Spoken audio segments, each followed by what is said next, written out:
আসসালামু আলাইকুম বন্ধুরা,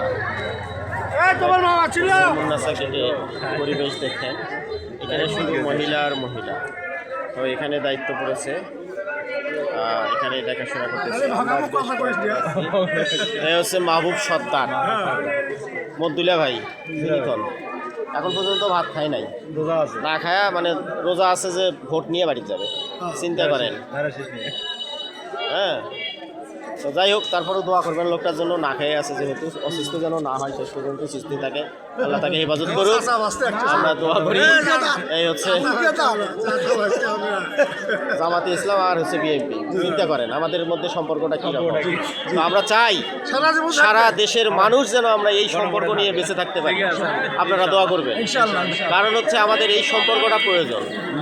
আমরা হানাহানি কাটাকাটি পছন্দ করি না, আমরা চাই শান্তি। যেমন শান্তির ধর্ম ইসলাম, আমরা ইসলামটাকেই গঠন করতে যাচ্ছি। তো যাই হোক, আপনারা সকলেই দোয়া করবেন আমাদের দেশটা যেন খুব সুন্দরভাবে, খুব ভালোভাবে পরিচালনা হয়। এই রকমই আমরা চেষ্টা করব সবাই একখানে ভালোভাবে থাকার জন্য।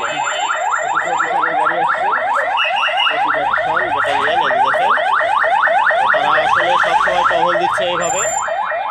তো আমরা গেটে দাঁড়িয়ে আছি, তো তারা এইভাবেই টহল দিচ্ছে সকাল থেকে, কোনোখানে কোনো অরাজক সৃষ্টি হয়নি। তো যাই হোক, আমরা শেষ পর্যন্ত আশা রাখবো যে দলেই জিতুক, আমরা সুন্দর পরিবেশ নিয়ে আমরা তাদেরকে মানে গ্রহণ করব, আমার এটাই চাওয়া। তো যাই হোক বন্ধুরা, দোয়া করবেন সকলেই, সকলের জন্য, এবং সকলেই যেন আমরা ভালো থাকি। তো বন্ধুরা, আল্লাহ হাফেজ, ভালো থাকবেন।